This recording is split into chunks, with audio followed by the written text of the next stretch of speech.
오늘은 예수님께서 탄생하신 날입니다. 온 교우들과 가정에 하나님의 성탄의 기쁨이 충만하시길 바랍니다.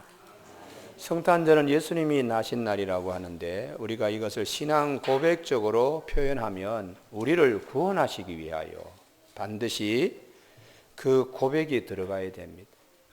예수님이 그냥 나신 것이 아니고 우리를 구원하시기 위하여 아기 예수님으로 베들레헴에 오셨기 때문에 우리가 이 날을 귀하게 여기는 것입니다. 오늘 본문은 이렇게 시작이 됩니다. 1절 그때에 가이사 아구스도가 영을 내려 천하로 다 호적하라 하였으니 그때에 주님이 우리를 구원하시기 위하여 세상에 오실 때에 얼마나 귀한 때입니까? 가이사 아구스도가 영을 내려 천하에다 호적하라 하였다. 가이사 시저 아구스도라는 말은 가장 높은 사람, 가장 위대한 사람이라는 칭호를 원로원에서 줬습니다. 그러니까 이 시저 아구스도를 통하여 로마의 평화, 팍스 로마나 로마 제국의 평화가 온다고 생각하여 그를 높은 칭호로 그렇게 불렀습니다. 로마의 평화는 로마 제국이 전쟁을 통해서 영토를 확장하고 많은 나라의 싸움 대신에 권력이라는 힘을 통하여 평화를 가져온다고 생각하는 팍스 로마나입니다. 그런데 성경을 기록한 누가의 마음에 하나님이 불붙는 마음은 그렇게 전쟁을 통하여 땅을 넓히면서 권력을 가지고 그렇게 참 평화가 오는 것이 아니라는 것이. 팍스 로마나 해서 로마의 평화는 팍스 그리스도를 통하여 평화, 참 평화가 오지 아우구스트를 통해서 팍스 아구스의 평화가 아니다. 그렇게 성경은 누가의 마음을 감동시켜서 우리에게 주고 있습니다. 예수님이 오심으로 우리에게 참 평화가 오는 것이지 세상의 전쟁, 세상의 권력 이런 것을 통해서 참 평화는 오는 것이 아닌데도 불구하고 영을 내려 천하에 다 호적하라 하였다. 이 아구스토 시저의 한마디 말에 누가 거역하겠습니까? 권력의 힘이 대단히 셉니다. 그러나 그런 권력을 통하여 참 우리 마음 영혼 깊은 곳에 평화가 오겠는가? 여기에 대해서 누가는 아닙니다.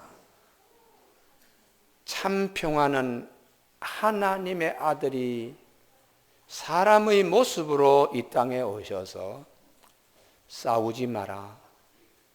원수를 네 몸 이상으로 사랑해라 하는 이 가르침에 의해서 참 평화가 오는 것입니다. 의사 누가는 노예였습니다. 그래서 주인인 데오빌로가 병들었을 때에 이 의사 누가가 병을 고쳐줬는데요. 주인이 너무 고맙고 그래서 이 노예를 자유인으로 풀어줬습니다.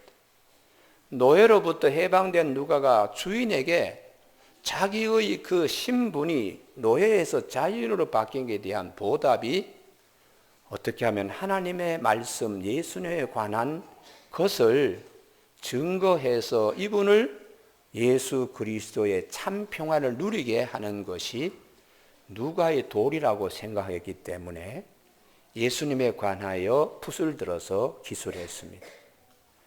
만왕의 왕으로 예수님이 오셔서 우리에게 진정한 평화가 오는 것이지 한 사람의 명령에 의해서 천하를 호령한다고 그렇게 평화가 오는 것은 아니다. 이 세상의 권력뿐만 아니라 재물 혹은 또 명예 이런 것들로 우리가 평화를 누리는 것이 아니고 하나님의 아들이 우리에게 오셔서 하나님이 주시는 평화, 이 평화가 우리 모두에게 진정한 평화임을 말씀합니다. 그래서 예수님도 요한복음 14장 27절에 평안을 너희에게 끼치노니 곧 나의 평안을 너희에게 주노라. 내가 너희에게 주는 평안은 세상이 주는 평안과 같지 아니하다고 말씀해 주고 있습니다. 누가가 이 복음을 기록할 때에 하나님이 성령의 감동으로 붓을 잡게 했는데, 오늘 그 누가의 팍스 그리스도를 통한 평화만이 참 평화입니다 라는 믿음의 반열에 우리 모두가 함께 다시 곧게 서는 시간 되기를 주님의 이름으로 축복합니다.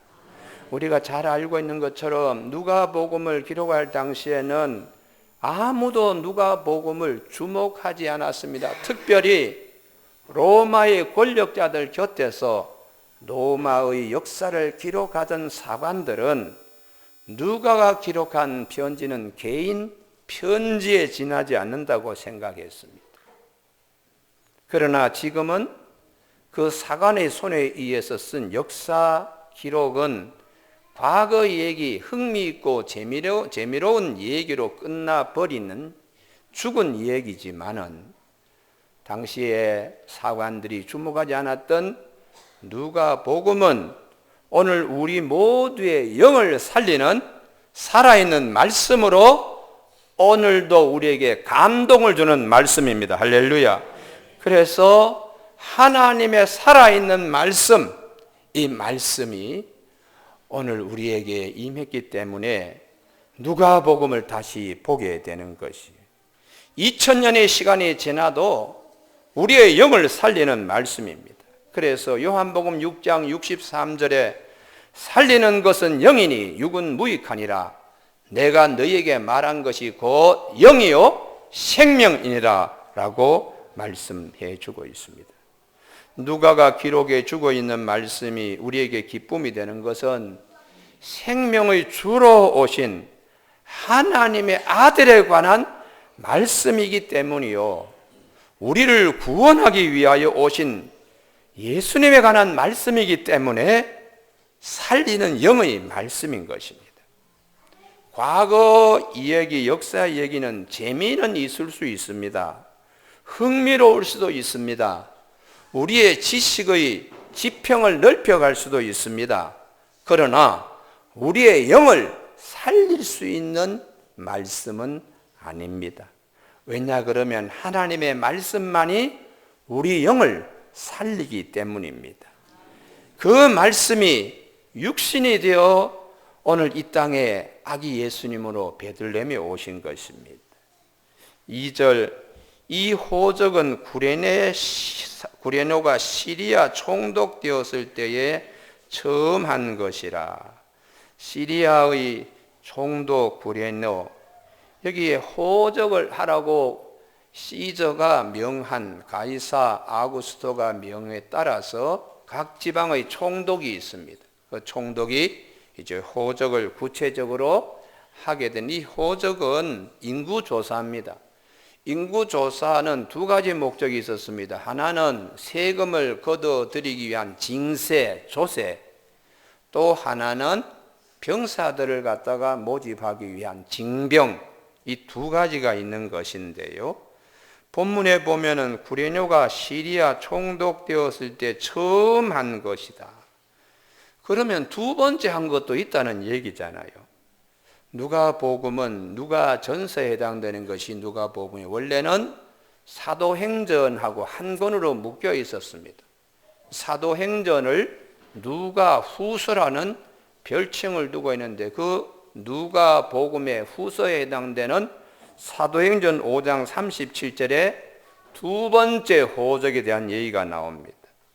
내용은 이렇습니다. 가말리아라고 하는 율법 교사가 있었는데, 이분이 예수 믿는 사람들을 산헤드린에서 재판할 때에 아주 당시에 존경받던 율법학자고 수하에 많은 문화생들이 있었던 그런 아주 훌륭한 분이 일어나서, 여러분 몇 해 전에 드가라고 하는 사람이 폭동을 일으켰은 거 아시죠? 그 드가가 폭동을 일으켰을 때에 사람들이 많이 따르다가 여러 사람이 죽었습니다. 400명이 죽자 그 다음에 그 도가 흩어지고 아무런 효과가 없습니다. 그리고 그 후에 두 번째 우리 호적할 때에 그때에 또 갈릴리 유다라고 하는 사람이 일어나서 사람들이 따라하지 않았습니까? 그런데 백성을 그렇게 유혹하다가 그 지도자인 갈릴리 유다가 도망치니까 따르던 모든 무리가 흩어져 버렸습니다. 이 예수를 따르는 이 무리들도 마찬가지입니다. 이게 사람으로부터 왔으면은 저절로 무너질 것입니다. 그러나 만일 하나님으로부터 왔다면 무너지지 아니합니다 라고 할 때에 이 가말리엘이 호적에 대한 두 번째 얘기를 하고 있어요. 그 후 호적할 때에 사도행전 5장 37절입니다. 갈릴리 유다가 일어나 백성을 깨워 따르게 하다가 그도 망한 적 따르던 모든 사람이 흩어졌다고요. 누가복음 전서에서 시리아의 총독 구레노가 처음 호적할 때에 징세와 징병 이런 것들, 그런데 오늘 누가가 겉으로는 이런 황제의 명령에 따라 총독의 행정 조치에 따라 호적을 이렇게 하고 있지만은 속에 흐르는 내면은 하나님의 은혜의 시간이 우리에게 다가온다는 거. 할렐루야. 그래서 신약 성경에 보면 카이로스와 크로노스라고 하는 시간이 개념이 두 가지가 있습니다. 그냥 째깍째깍째깍 이렇게 가는 시간을 크로노스 시간, 역사적인 시간인데 하나님의 은혜의 시간을 카이로스라 그러는 거예요. 그러니까 우리의 크로노스 속에는 하나님의 은혜의 시간이 카이로스가 함께 움직이고 있습니다. 할렐루야. 그래서 오늘 우리 예배드리는 교우들에게 오늘 성탄절이니까 하고 예배드리러 오셨는데 25일이니까 하고 오셨는데 우리 각자에게 하나님의 카이로스 은혜의 시간이 임하기를 바랍니다. 그런데 이 누가는 호적하라 하고 명령하니까 사람들이 얼마나 고통과 어려움이 있었는가를 3절 이하에 모든 사람이 호적하러 각각 자기 고향으로 돌아가며, 이게 보통 일이 아닙니다. 가축하는 사람들은 가축대를 다 한데 모아가지고 누가 그 가축대를 봐주지 않으면 고향까지 가축대 수백 마리, 수십 마리, 수천 마리를 데리고 가야 되는 거예요. 그리고 과수원에서 농사하는 사람들이 포도밭을 그냥 두고 가면은 도적이 와서 포도밭에 포도를 다 따가져 갈 수 있고, 하여튼 자기 고향에 가서 호적 인구 조사하는 데 응하려고 그러면 생업에 막대한 지장이 있습니다. 그런데 오늘 마리아가 아기를 안고 지금 아기를 잉태해서 나귀를 타고 나사렛에서 베들레헴까지 이웃 동네가 아닙니다. 144km에 해당되는, 여기서 어떻게 보면 대전까지 그냥 고속도로 가는 것도 아닙니다. 산을 넘고 물을 건너고 자갈밭을 지나야 되고, 이제 곧 아기를 갖다가 낳아야 될 그 산모의 나귀 타고 오는 고통이 보통 고통이 아니잖아요. 그럼에도 불구하고 하나님의 은혜가 우리들을 구원하기 위하여 아기 예수님이 이제 오시는 거예요. 그래서 성경은 사람의 눈에는 고통으로 보이는 시간이지만 우리에게 은혜의 시간으로 다가오는 이 하나님의 시간을 기억하는 자 되라고 말씀하시는 것입니다. 우리가 구약 성경을 보면 다윗의 인구 조사가 있습니다. 호적하는 거예요. 그때에 사무엘하 24장에 다윗이 인구 조사를 할 때에 제일 측근인 요압 장군이 반대했어요. 임금님, 숫자를 세지 않더라도 다 하나님의 군대고 임금님 휘하에 있는 사람들입니다. 왜 굳이 목축하는 사람들, 농사 짓는 사람들, 가손하는 사람들 생업에 지장 주려고 하나님이 명하지도 아니하시는 호적조사, 인구조사를 하려고 하십니까? 하고 요압이 막 반대했어요. 그 다윗이 인구조사하는 이유는 내 휘하의 병력이 어느 정도인가, 군사력이 얼마나 막강한가, 그거 파악하려는 거예요. 하나님이 주시는 평화는 군사력에 있는 것이 아닙니다. 하나님이 주시는 평화는 창과 칼과 병력에 있는 것이 아니기 때문에 요압이 임금님 지금 시험 들어서 하는 일입니다. 일을 하시면 안 됩니다 하고 반대했는데 다윗이 밀어붙였어요. 9개월 20일 동안의 인구 조사를 하고 난 다음에 다윗이 가슴을 쳤습니다. 잘못했어 하고 가슴을 쳤어요. 사무엘하 24장 10절에 다윗이 백성을 조사한 후에 그의 마음에 자책하고 다윗이 여호와께 아뢰되 내가 이 일을 행함으로 큰 죄를 범하였나이다. 왜요? 생업에 막대한 지장을 초래하고 군사력이 나라를 지켜주는 것으로 착각했던 것에 대하여 10달 만에 이걸 깨닫게 되는 거죠. 그 요압은 미리 벌써 안 거예요. 임금님 지금 시험 들었어. 그리고는 10개월 후에 다윗이 인구조사라는 것이 얼마나 하나님의 뜻에 반하는 일이고 백성들에게 얼마나 민폐를 끼치는 일인가를 깨닫고는 자책했는데 하나님이 이놈 너 벌 받아야 되겠다. 다음 3가지 중에 택하라 하고 갓 선지자를 통하여 하나님이 말씀하신 첫 번째에 너 7년 동안의 기근든 땅을 경험하겠느냐? 석 달 도망 다니겠느냐?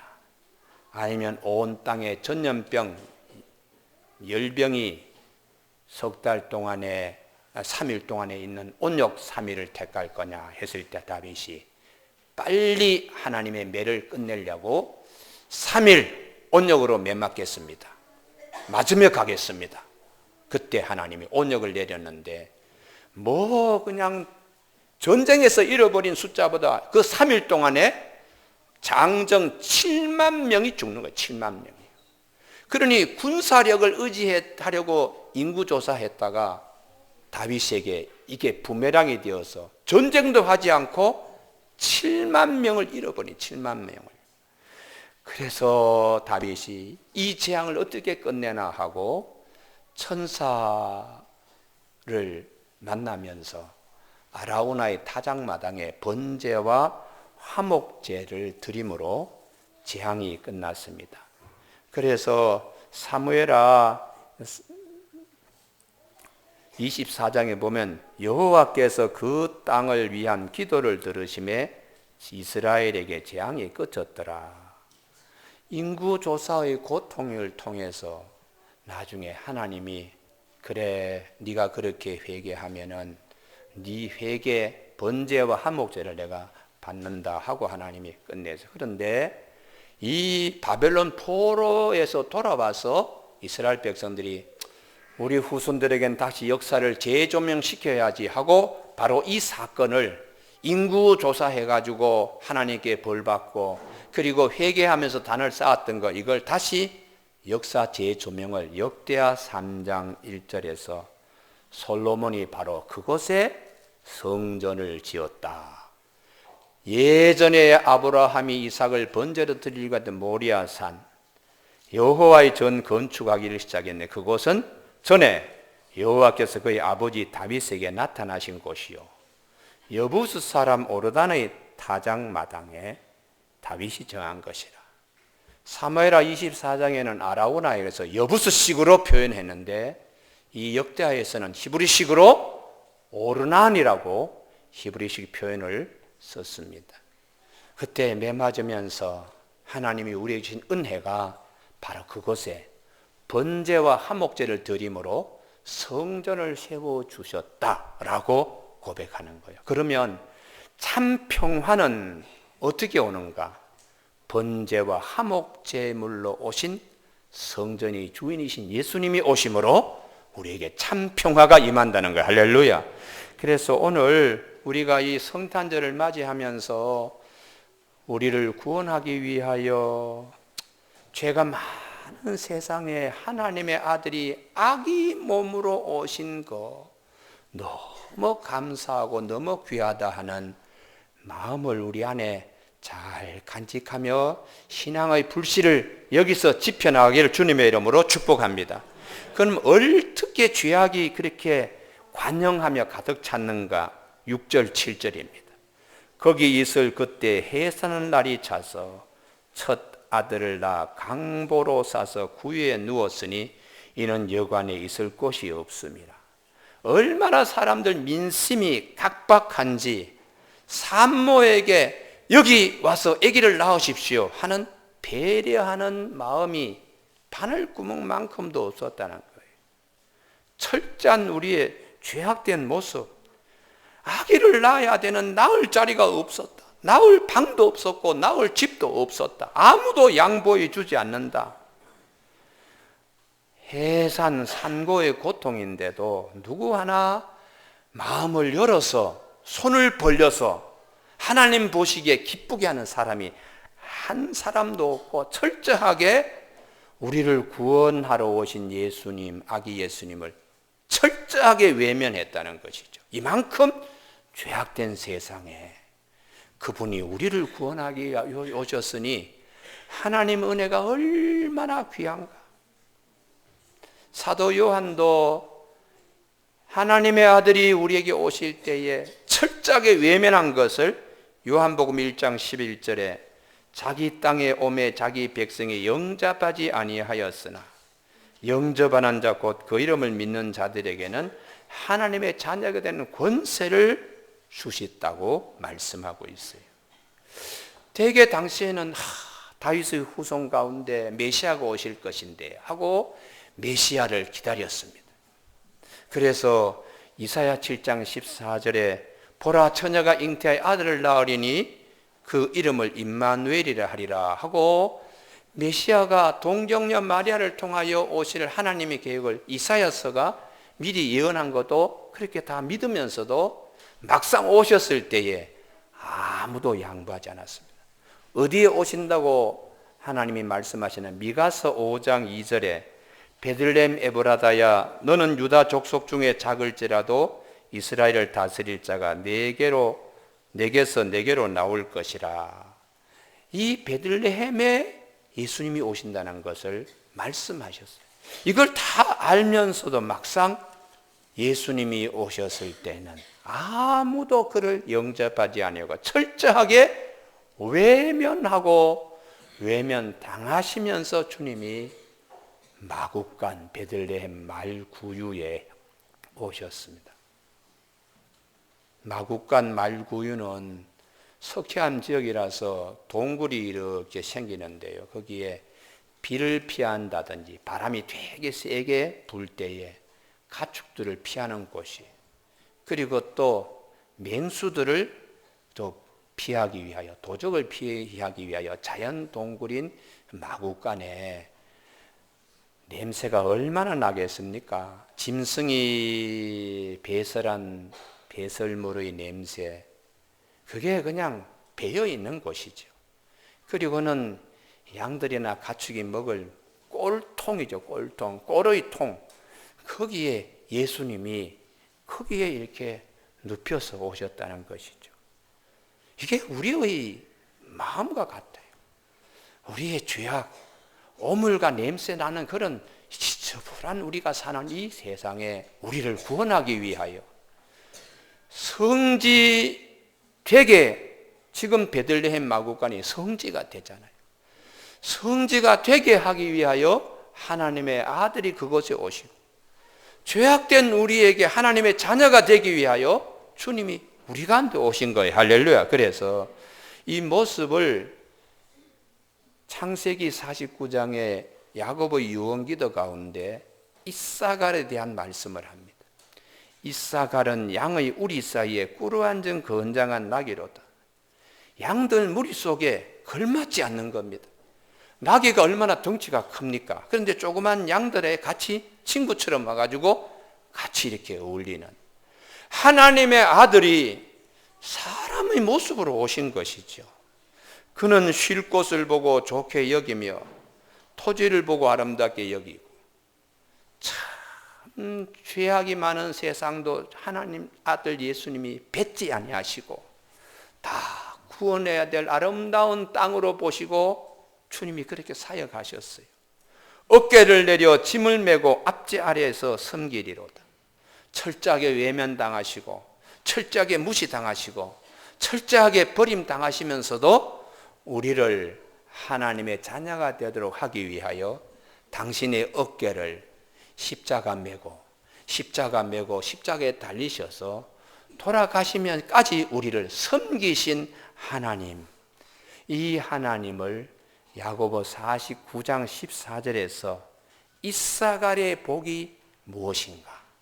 군림하는 왕이 아니고 우리 죄악 많은 사람의 세상에 오셔서 사람의 모양으로 우리를 섬기고 우리를 받들고 하신 그 예수님에 대한 말씀을 하고 있습니다. 교회 여러분, 전적인 하나님의 사랑이고 하나님의 은혜지요. 할렐루야. 그래서 사도 요한이 요한복음 3장 16절에 하나님이 세상을 이처럼 사랑하사 독생자를 주셨으니 이는 그를 믿는 자마다 멸망치 않고 영생을 얻게 하려 하심이라. 어제까지만 하더라도 형편없던 사람이에요. 그런데 그를 복음이 들어가서 하루아침에 지나간 과거의 모든 더러운 것들을 손발 다 그냥 씻어버리고 하나님의 사람으로 거듭나 살겠다고 하는 분들이 수없이 우리 전도, 선교 이 모든 일 가운데 얼마나 많은지 몰라요. 얼마나 많은지. 과거에 뭐 형편없이 제가 예전에 있던 논현동에 있던 그 교회에 부산의 국제시장에 칠성판과 무슨파의 두목이 있었습니다. 이분이 딱 얼굴 보니까 벌써 조폭 두목인 게 딱 얼굴에 쓰여져 있더라고요. 근데 머리를 팍팍 깎고는 교회 한번 쓱 이렇게 눈에 그냥 불빛이 번쩍번쩍하면서 한번 쓱 이렇게 왔다가 가셨어. 그리고 한 2주쯤 있다가 이분이 다시 눈을 번쩍번쩍거리면서 오시더니 수요 저녁인데 예배 다 끝나고 교우들 이제 많지도 않았지요. 가시는데 끝에 남아서 펑펑 우는 거예요. 황소울음이라는 것이 내가 말만 들었는데 정말 그렇게 우시는 걸 보고는 내가 깜짝 놀랐습니다. 그래서 내가 형제님 웬일로 이렇게 한 2주 전에 우리 교회 다녀가셨는데 오늘 저녁에 왜 이렇게 남아서 우십니까? 했더니 이분이 하는 얘기가 내가 내 영혼이 쉴 집을 찾았습니다.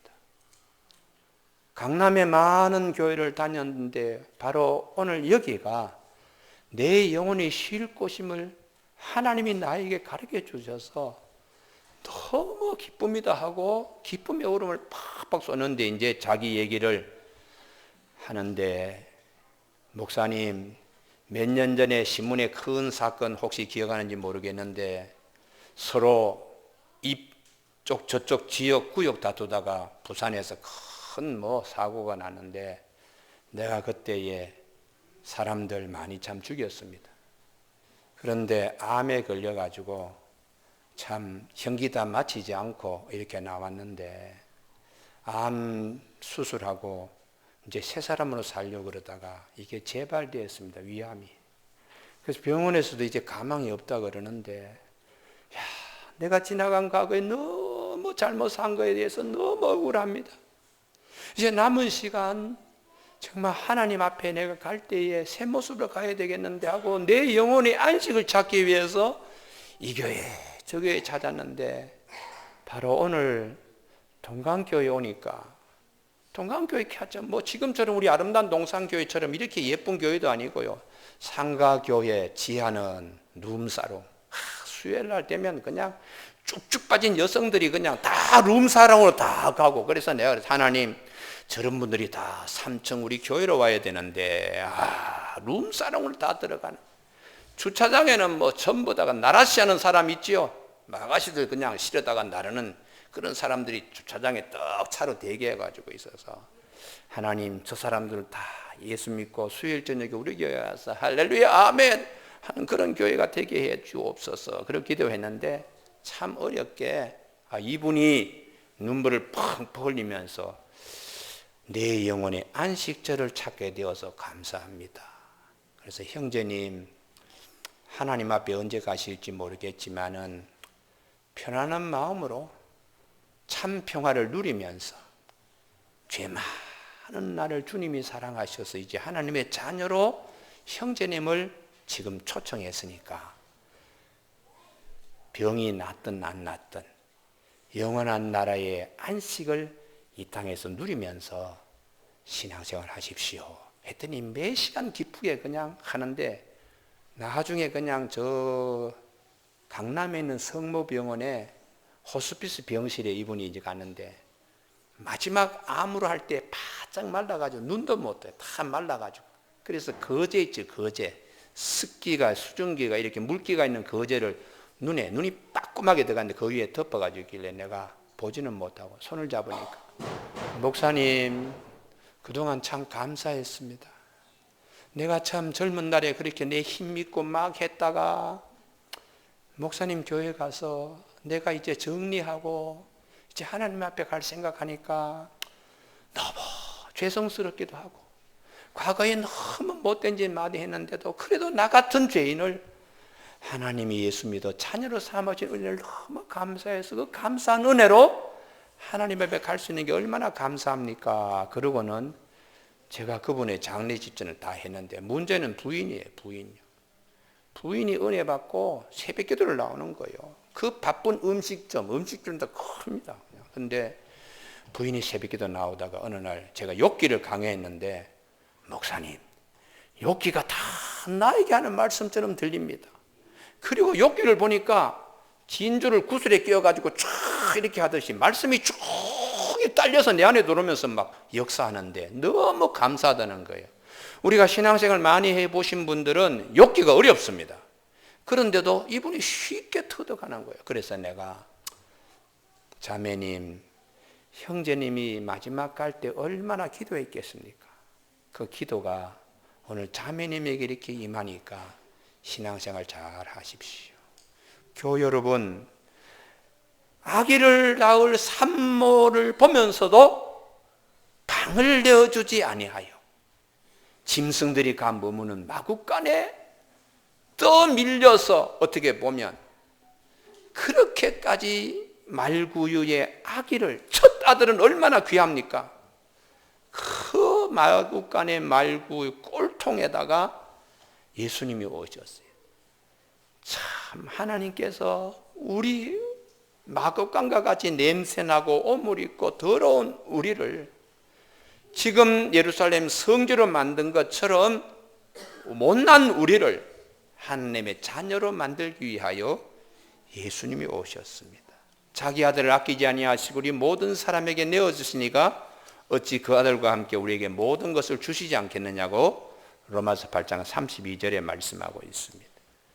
이렇게 오신 예수님을 누가 처음 만나게 되었는가 하면 오늘 누가복음은 목자들이라고요.